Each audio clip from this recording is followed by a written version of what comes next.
Today we'll learn how to add this Mac OS in your VMware.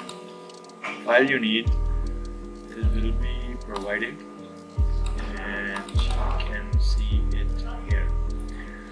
You just have to download this and extract it. After extracting, copy all these files to the place where you install your VMware. Just event open your location and then you are here.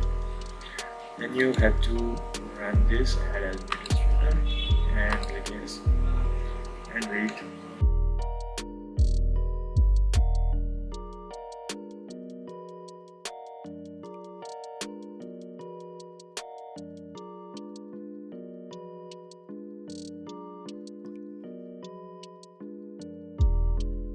Okay, now it's done. So now next time when you run, create custom, next, or next, and I will install it later. Now you get this Mac OS. How to install it on the next tutorial. Subscribe. Thanks for watching.